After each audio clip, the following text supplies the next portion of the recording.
Welcome back to AI Talk, everyone. I'm your host, Astro, and today we're continuing our in-depth conversation with Jack, the narrator, Carson. Last time, we explored some of the historical and current factors driving the shift among Black American voters toward Donald Trump. Today, we're diving even deeper. Jack, welcome back. Thanks, Astro. It's great to be here again.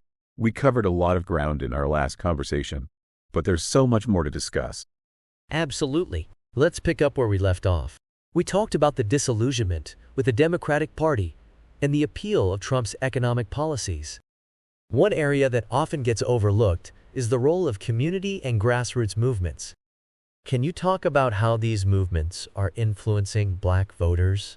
Of course, grassroots movements have always been a significant force in American politics, and the Black community is no exception. In recent years, we've seen a rise in conservative grassroots organizations that are working to shift the political landscape. These groups focus on issues like economic empowerment, school choice, and criminal justice reform, which resonate deeply with many Black Americans. One notable example is the Blexit movement, founded by Candace Owens. Blexit, which stands for Black Exit, encourages Black Americans to leave the Democratic Party and explore conservative values. The movement has gained substantial traction, hosting events across the country and using social media to spread its message. These movements are effective because they operate at the community level. They engage directly with people, hold town halls, and provide resources and education about conservative principles. This hands-on approach helps build trust and shows that conservative policies can offer real solutions to everyday problems. Blexit is a fascinating case. What kind of impact have these grassroots movements had on the political landscape? The impact has been significant, though it's still an evolving story. Blexit and similar movements have managed to capture the attention of a younger, more politically engaged demographic. This demographic is less tied to traditional party loyalties and more open to new ideas, especially if those ideas promise practical solutions to their concerns. For instance, Blexit events often feature speakers who address topics like entrepreneurship, financial literacy, and self-reliance. These are critical issues for many Black Americans who feel that economic independence is the key to breaking cycles of poverty and disenfranchisement. Moreover, these movements provide a sense of community and belonging that transcends political affiliation. By framing the conversation around empowerment and self-improvement rather than purely partisan politics, they appeal to a broader audience. This approach helps demystify conservatism and makes it more accessible to people who might otherwise dismiss it out of hand. You mentioned entrepreneurship and financial literacy. Can you expand on how these issues are resonating with Black voters and how Trump's policies have impacted these areas? Absolutely. Entrepreneurship and financial literacy are pivotal in the conversation about economic empowerment within the Black community. Many Black Americans see owning a business as a path to financial independence and community development. Under Trump's administration, several policies were introduced to support small businesses, particularly in underserved communities. One of the most notable initiatives was the creation of opportunity zones through the 2017 Tax Cuts and Jobs Act. These zones offered tax incentives to investors who funded projects in economically distressed areas. The idea was to spur economic development and create jobs in places that needed them the most.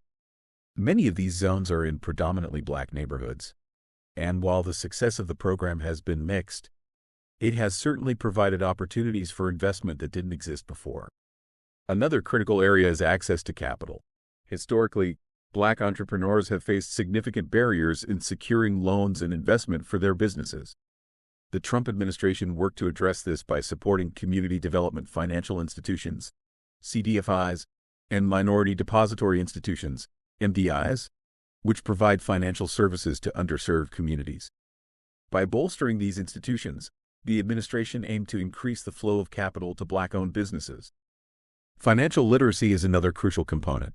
Understanding how to manage money, invest wisely, and build wealth is essential for economic empowerment.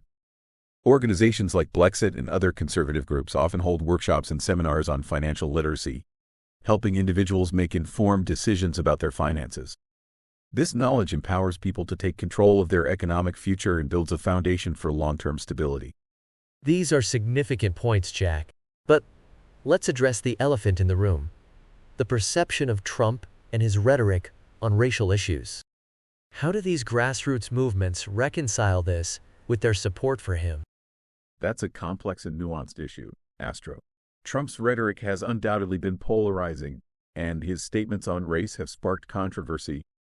However, supporters within these grassroots movements often separate the man from the policies. They focus on the tangible benefits his administration brought to their communities rather than his often divisive language. Many black conservatives argue that while Trump's rhetoric can be problematic, the policies he implemented had a positive impact on their lives. They point to the economic gains made before the pandemic, the First Step Act's criminal justice reforms, and initiatives like Opportunity Zones as evidence that his administration delivered results. Moreover, there's a sentiment among some that the mainstream media often portrays Trump in a disproportionately negative light, failing to highlight these positive aspects. This perception fuels distrust in traditional news sources and drives people to seek alternative viewpoints and platforms where they feel their perspectives are more fairly represented. Another key factor is the belief that actions speak louder than words. While Trump's rhetoric may be off-putting to many, his actions, such as appointing black leaders to significant positions and actively engaging with the black community, are seen as genuine efforts to address their concerns. Supporters argue that the Democratic Party has been rhetorically supportive but has failed to deliver substantial results over decades, whereas Trump, despite his flaws, took concrete steps that had immediate impacts. It's a compelling argument. However, what about the allegations of Trump leveraging racial tensions and the rise of white supremacist groups during his tenure? How do his black supporters view these issues? That's an important and sensitive topic, Astro. Trump's critics often point to his handling of events like the Charlottesville rally and his comments on race as evidence of him stoking racial tensions. This is a major concern for many Americans, including those in the black community. Black supporters of Trump, particularly those involved in grassroots movements, often approach this issue by emphasizing context and focusing on broader outcomes rather than isolated incidents. They argue that while Trump's comments were sometimes inflammatory, the overall impact of his policies was beneficial to the black community. They also suggest that the media's portrayal of these events can be biased, emphasizing the negative and ignoring the positive contributions his administration made. Moreover, these supporters frequently stress personal responsibility and empowerment. They argue that the solution to racial issues lies in economic empowerment and self-reliance rather than relying on government intervention alone. By focusing on building businesses, improving education, and increasing financial literacy, they believe that the black community can overcome systemic challenges more effectively. Let's pivot to another significant area: education. School choice has been a major issue for many black families. Can you talk about how this aligns with the conservative movement and Trump's policies? School choice is indeed a crucial issue, Astro. For many black families, access to quality education is seen as a gateway to better opportunities and a way out of poverty. Unfortunately, public schools in many urban areas, which often serve predominantly black communities, are underfunded and underperforming. Trump and the conservative movement have championed school choice, arguing that parents should have the freedom to choose the best educational setting for their children, whether it's a public school, charter school, private school, or homeschooling. Betsy DeVos, Trump's Secretary of Education, was a strong advocate for expanding school choice, arguing that competition would drive improvement in all schools.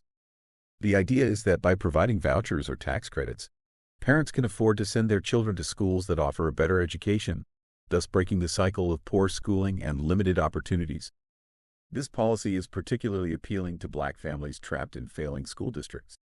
It promises immediate relief and a direct way to improve their children's futures. Critics argue that school choice siphons resources away from public schools, exacerbating the problems. However, supporters counter that the current system is failing many students, and immediate alternatives are necessary. They also point to successful charter schools and private schools that have shown better outcomes for black students compared to their public counterparts. It sounds like there's a strong case for school choice among black conservatives. But what about the opposition to it from many educators and public school advocates? The opposition is significant, and it often comes down to a difference in philosophy.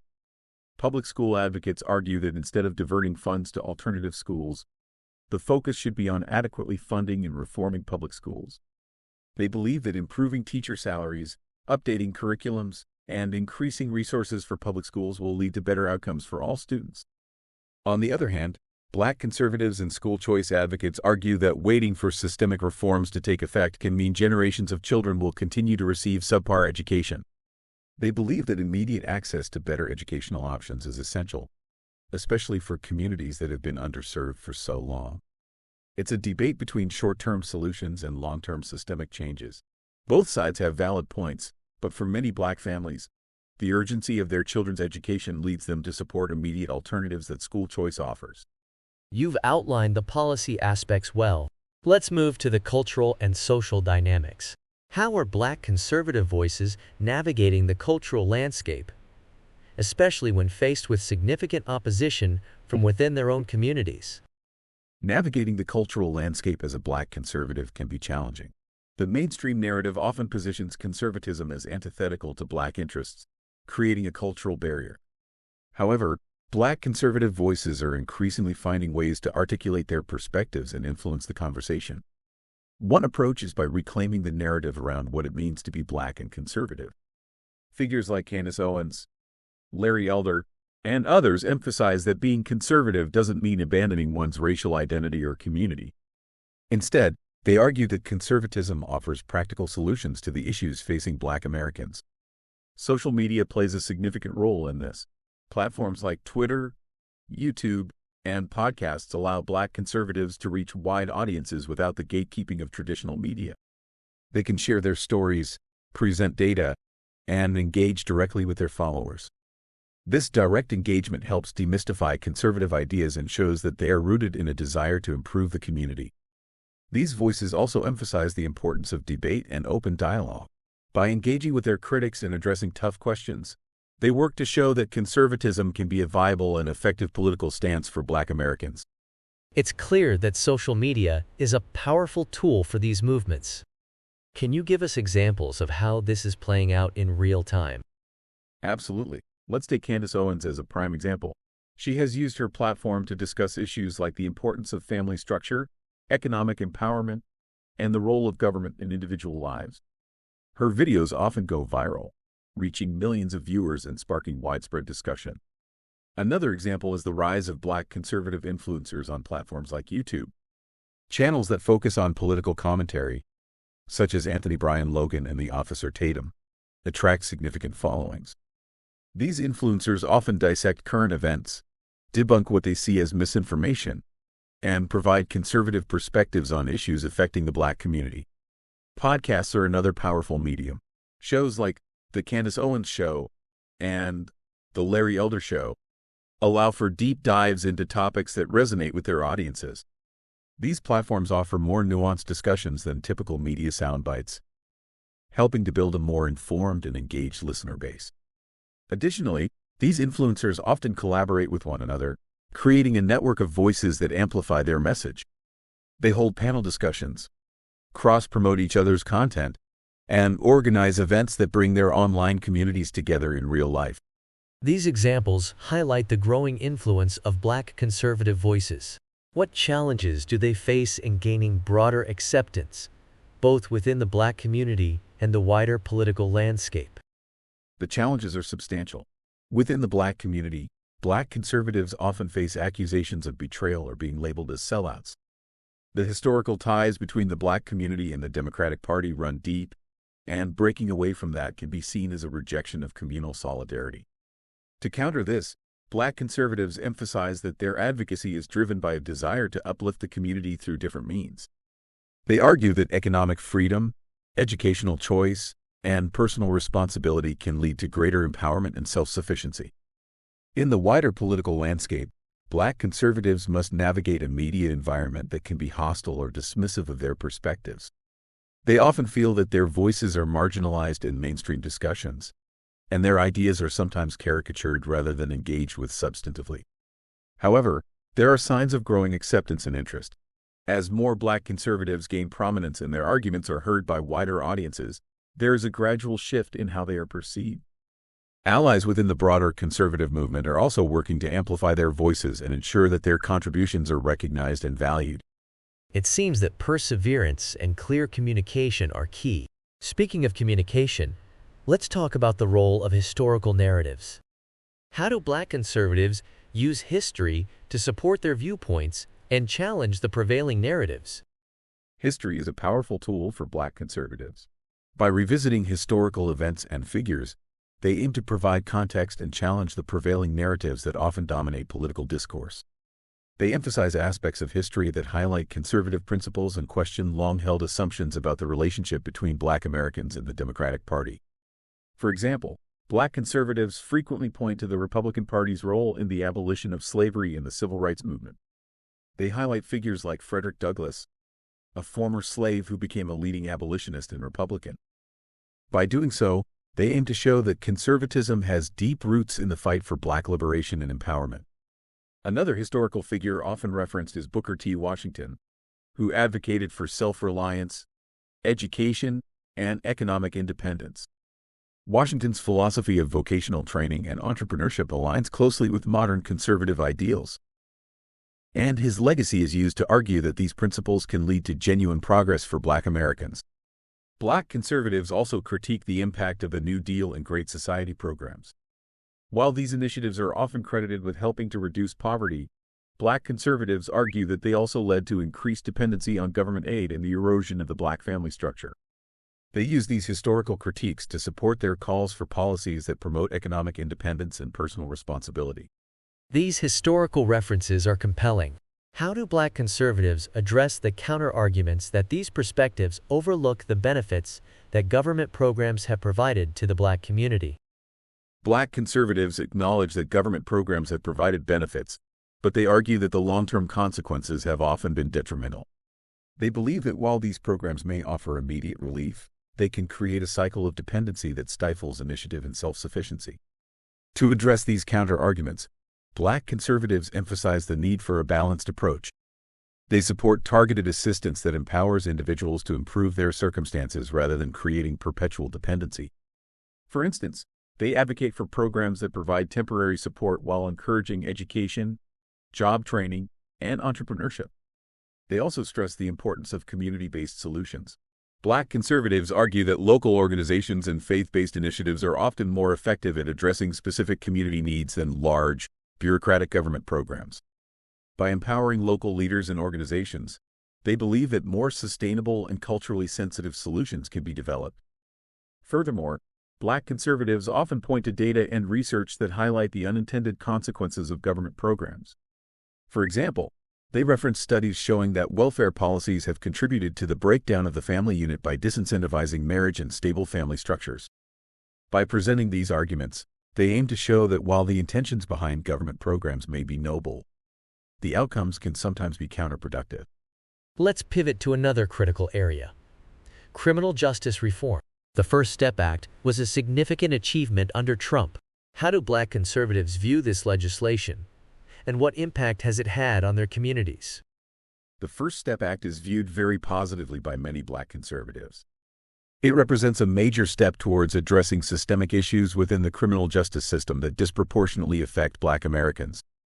The legislation aimed to reduce recidivism, improve prison conditions, and provide fairer sentencing, particularly for nonviolent offenders. Key components of the First Step Act include reducing mandatory minimum sentences for certain nonviolent drug offenses, allowing inmates to earn more good time credits for early release, and providing better access to rehabilitation programs. These changes have the potential to reduce the prison population and help former inmates reintegrate into society more successfully. Black conservatives see the First Step Act as evidence that conservative principles can lead to meaningful reforms that benefit their communities. They argue that it demonstrates a commitment to justice and fairness that transcends partisan politics. The act is often cited as a practical example of how conservative policies can address issues of racial inequality without resorting to identity politics. The impact of the First Step Act has been significant, though it's still early to fully assess its long-term effects. Thousands of inmates have been released or had their sentences reduced, providing them with a second chance at life. The focus on rehabilitation and reentry programs aims to reduce recidivism rates, which is crucial for improving public safety and reducing the economic and social costs of incarceration. Black conservatives also highlight the bipartisan nature of the First Step Act's passage. They argue that it shows how cooperation and pragmatism can lead to positive outcomes. The act received support from a wide range of political figures, including traditionally liberal advocates for criminal justice reform. This bipartisan support is seen as a template for future reforms that address systemic issues without being bogged down by partisan divides. It's impressive to see such tangible impacts from legislation. How do Black conservatives respond to critics who say the First Step Act is only a small step in a much larger need for comprehensive criminal justice reform? Black conservatives agree that the First Step Act is not a panacea but rather a crucial initial step in a broader effort to reform the criminal justice system. They argue that significant progress often starts with incremental changes, and the First Step Act has laid the groundwork for more comprehensive reforms. They emphasize the importance of building on the momentum generated by the First Step Act. Future reforms could include further sentencing reforms, improved conditions in prisons, enhanced rehabilitation programs, and more support for reentry into society. Black conservatives also advocate for addressing root causes of crime, such as poverty, lack of education, and unemployment, through conservative policy solutions like economic development and school choice. Critics often point out that systemic issues require systemic solutions. Black conservatives respond by arguing that their approach is both practical and effective. They believe that focusing on immediate, actionable reforms can lead to more substantial changes over time. By demonstrating the success of policies like the First Step Act, they aim to build broader support for continued reform efforts. Additionally, Black conservatives stress the importance of accountability and community involvement in criminal justice reform. They advocate for greater transparency in law enforcement and the justice system, as well as increased engagement from community leaders and organizations. This grassroots approach is seen as essential for creating reforms that are not only effective but also have the support and trust of the communities they impact. Let's delve into the economic policies again, particularly focusing on how Trump's tax policies have influenced Black-owned businesses. What are the perspectives here? Trump's tax policies, particularly the Tax Cuts and Jobs Act of 2017, have had a mixed reception, but many Black conservatives highlight the positive impacts on Black-owned businesses. The reduction in corporate tax rates and provisions allowing for increased expensing of capital investments were seen as beneficial for businesses of all sizes, including small and medium-sized Black-owned enterprises. Black conservatives argue that these tax cuts provided Black entrepreneurs with more capital to invest in their businesses, expand operations, and hire more employees. By reducing the tax burden, they believe that businesses could retain more of their earnings, which could be reinvested into growth and innovation. Additionally, the Opportunity Zones initiative, part of the tax reform, aimed to attract investment into economically distressed areas, many of which are predominantly Black communities. By offering tax incentives for long-term investments in these zones, the policy aimed to spur economic development, create jobs, and revitalize neighborhoods that have historically been overlooked. Critics, however, argue that the benefits of the tax cuts were disproportionately skewed towards large corporations and wealthy individuals. Black conservatives respond by emphasizing that while the overall distribution of benefits may be debated, the specific provisions aimed at supporting small businesses and distressed communities provided tangible advantages for many Black entrepreneurs. They also point to anecdotal evidence and success stories of Black-owned businesses that have thrived under these policies. By sharing these stories, they aim to demonstrate the real-world impact of conservative economic policies and counter the narrative that these policies only benefit the wealthy. It's clear that there's a strong focus on economic empowerment. How do Black conservatives reconcile their support for Trump's economic policies with concerns about wealth inequality and economic justice? Black conservatives approach the issue of wealth inequality from the perspective of opportunity rather than redistribution. They argue that the key to addressing economic disparities lies in creating an environment where everyone has the opportunity to succeed, rather than focusing on redistributing existing wealth. They emphasize policies that promote entrepreneurship, job creation, and education as means to lift people out of poverty and create long-term economic stability. By fostering a business-friendly environment and reducing regulatory burdens, they believe that more people will be able to start and grow businesses, leading to job creation and community development. Black conservatives also stress the importance of education and skills training. They advocate for school choice and vocational training programs that equip individuals with the skills needed to thrive in the modern economy. By providing access to quality education and training, they argue that individuals can achieve economic success regardless of their starting point. On the issue of economic justice, Black conservatives highlight the importance of fair and equal treatment under the law, as well as policies that encourage personal responsibility and self-reliance. They believe that economic justice is achieved by ensuring that everyone has the opportunity to succeed, rather than relying on government intervention to equalize outcomes. We've covered a lot of ground so far, Jack. Let's turn to the 2024 elections. How do you see these shifts influencing the upcoming elections, particularly with regard to Black voter turnout and preferences? The 2024 elections are shaping up to be a pivotal moment, not just for the country, but specifically for the Black electorate. The trends we've discussed indicate that there is a growing openness among Black voters to conservative ideas, which could significantly impact voter turnout and preferences.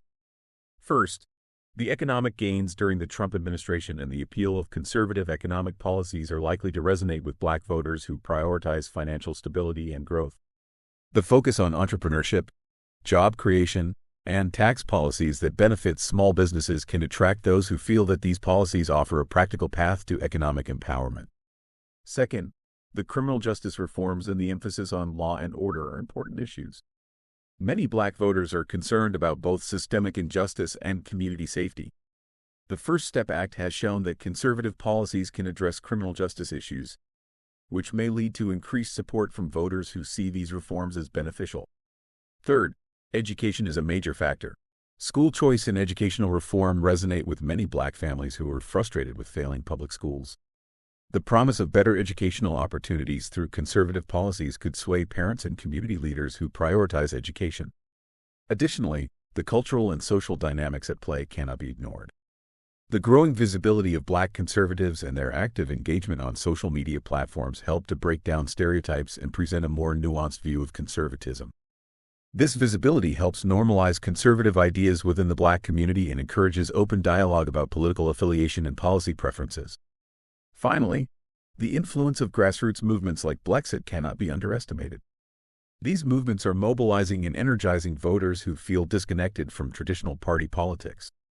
By emphasizing empowerment, self-reliance, and community support, these movements are helping to reshape the political landscape and could lead to higher voter turnout among Black conservatives. It's fascinating to consider the potential shifts in voter behavior. What do you think the Democratic Party needs to do to address these changes and retain their support among Black voters? The Democratic Party faces significant challenges in retaining support among Black voters, especially in light of the trends we've discussed. To address these changes, they will need to take several key steps. First, the Democratic Party needs to demonstrate tangible results from their policies. Many Black voters are looking for concrete improvements in their daily lives, particularly in areas like economic opportunity, education, and criminal justice. The party needs to articulate clear, actionable plans that address these issues and show measurable progress. Second, the party must engage more directly with Black communities. This means not only during election cycles but consistently throughout their tenure. Building trust and maintaining open lines of communication are crucial. The Democratic Party needs to listen to the concerns of Black voters and involve them in the policymaking process. Third, the party should focus on promoting leaders from within the Black community who can authentically represent their interests. Having diverse representation at all levels of government can help ensure that the concerns of Black voters are adequately addressed and that they feel represented within the party. Fourth, addressing economic inequality in a way that resonates with Black voters is essential. This includes not only policies aimed at reducing poverty but also those that promote economic mobility, such as support for small businesses, workforce development, and access to capital. Fifth, on education, the Democratic Party needs to present a compelling alternative to school choice that still addresses the concerns of parents in underperforming school districts. This could involve significant investments in public education, teacher training, and innovative programs that improve educational outcomes. Finally, the party must address the critiques of identity politics and the perception that they take Black votes for granted. By focusing on policies that benefit all Americans while still addressing specific challenges faced by Black communities, the Democratic Party can present a more inclusive and unifying message. These are comprehensive strategies. It will be interesting to see how the Democratic Party adapts. As we approach the conclusion of our discussion, what are some final thoughts you'd like to leave our listeners with regarding the evolving political landscape for Black voters? The evolving political landscape for Black voters is a testament to the dynamic nature of American democracy. It's an exciting time as we see more voices and perspectives being included in the political discourse. This shift is not just about changing party affiliations, but about a deeper engagement with the issues that matter most to Black Americans. For Black conservatives, it's about advocating for policies that they believe will lead to true empowerment and self-reliance. They see economic freedom, educational choice, and criminal justice reform as key pillars for building a stronger, more prosperous community. They challenge the status quo and bring fresh ideas to the table, enriching the political conversation. For the broader political landscape, it's a reminder that no group is monolithic. The diversity of thought within the Black community reflects the complexity and richness of the American experience. Political parties and leaders must engage authentically with these diverse viewpoints and work towards policies that address the real needs and aspirations of all citizens. As we move forward, the key will be to continue fostering open dialogue and encouraging active participation in the political process. Whether through grassroots movements, community organizations, or social media platforms, the engagement of Black voters will play a crucial role in shaping the future of American politics. In conclusion, the shifts we are witnessing are a sign of a healthy, evolving democracy. By embracing this diversity of thought and focusing on policies that promote opportunity and justice for all, we can create a more inclusive and effective political system that truly serves the needs of every American. Jack, I appreciate your valuable contributions. We've thoroughly examined a multifaceted and dynamic subject. I'm eager to delve further into this discussion in the concluding segment of our series. To our audience, keep an ear out for the final installment of AI Talk, where we'll delve deeper into this intriguing subject.